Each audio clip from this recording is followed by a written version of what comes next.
Ciao amici e amiche del segno del leone, benvenuti, io sono Angela e questo è Exoteric World, è così che mi trovate sui social.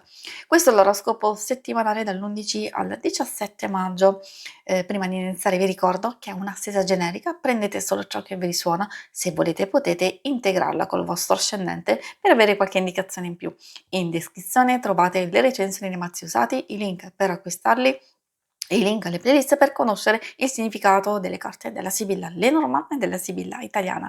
Vi invito a iscrivervi e abbonarvi al mio canale per sostenere il mio lavoro. Vi ringrazio moltissimo se lo farete o lo avete già fatto. E adesso partiamo con la lettura. Andiamo innanzitutto a vedere come andrà la vostra settimana, quindi le energie principali, poi i segni zodiacali da attenzionare, vedremo l'ambito amore e relazioni, il lavoro e le finanze. Allora, come prima indicazione troviamo la carta degli uccelli che indica un gran fermento a livello di comunicazione oppure un po' di agitazione per degli incontri, dei problemini, ovviamente principalmente legate a tutti i tipi di comunicazione, telefonate, messaggi, eccetera. Alcune cose possono essere un po' fastidiose, altre magari interessanti, soprattutto per l'avvio, diciamo, l'inizio di un viaggio, un nuovo percorso. È vero che questa carta ha a che fare col viaggio vero e proprio e quindi spostamenti, trasferte, nuove situazioni e a livello pratico, però può avere a che fare anche con il viaggio a livello metaforico, cioè nel senso riguardo i nostri desideri, dei cambiamenti importanti, dei miglioramenti, comunque delle cose abbastanza positive che ci possono far muovere verso nuove direzioni. Può avere a che fare anche con i guadagni, le soddisfazioni, quindi qualcosa che procede anche di quelle che state portando avanti da un po' di tempo, quindi si vede una fase positiva. È vero che c'è una fase di blocco, un fattore passeggero, fattore nuvole. Le nuvole vi dicono che magari c'è qualcosa che non funziona, potrebbe esserci un po' di confusione o delle complicazioni passeggere, magari delle preoccupazioni, quindi un po' di instabilità.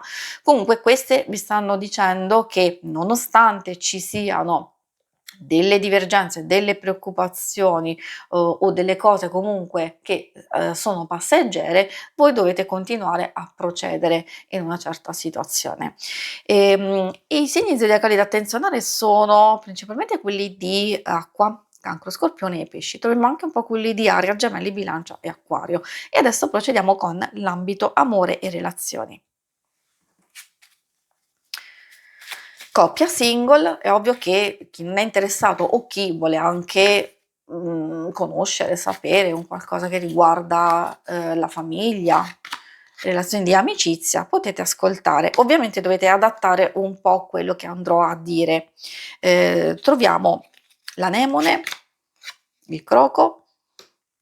Allora, ecco, l'anemone ci porta qualcosa che può essere molto positivo, però fugace, passeggero, oppure qualcosa di negativo che può sembrare, sottolineo negativo, ma in realtà può risolversi molto facilmente. E infatti questo ce lo dice anche il croco, che parla di positività. È ovvio che cosa vogliono dirvi loro? Siccome alcune cose sono tanto legate proprio al detto, alle comunicazioni, magari di usare le parole nel modo giusto, proprio per evitarvi un sacco di questioni fastidiose in senso lato. E poi possono esserci anche delle cose che vi verranno dette e che possono portare turbolenza proprio nella coppia. Come si vede da queste carte, la strategia amorosa vi aiuterà tantissimo, anche nell'amicizia e anche nella famiglia.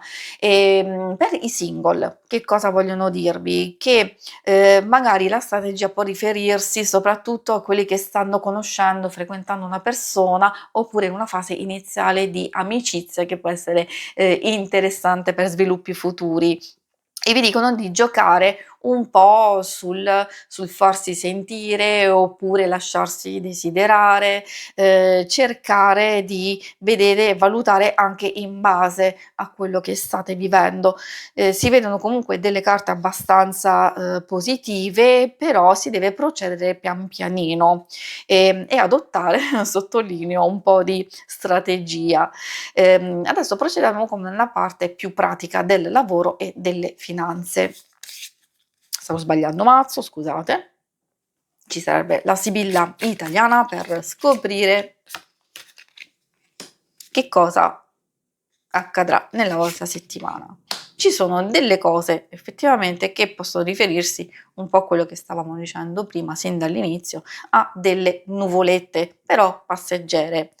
Preoccupazioni o un qualcosa che state valutando, attenzionando, magari se c'è confusione e incertezza, in realtà potete aspettarvi qualche novità interessante. Quindi, qui può esserci anche una fase di evoluzione, di trasformazione in corso, cose che riguardano viaggi, spostamenti o nuovi percorsi, nuove prospettive, per il vostro lavoro, per le vostre finanze e per tutte le faccende pratiche, anche se ci sono questioni legali, burocratiche in corso. Ed ecco che arriva la carta della fortuna e che, porta a un cambiamento, che può essere positivo, quindi sia una soluzione a un problema, sia qualcosa che si realizza o finalmente magari ci sono delle novità, delle buone energie che andranno a svilupparsi nel verso giusto. Da quello che vi dicevo sin dall'inizio, c'è un qualcosa che va ad alleggerirsi o comunque non dovete preoccuparvi che alcune cose saranno passeggere, e questo lo dico anche per chi è in cerca di lavoro o chi vuole fare proprio grandi cambiamenti in questo ambito, di muoversi pian pianino, di non lasciarsi, bloccare o confondere da alcune circostanze.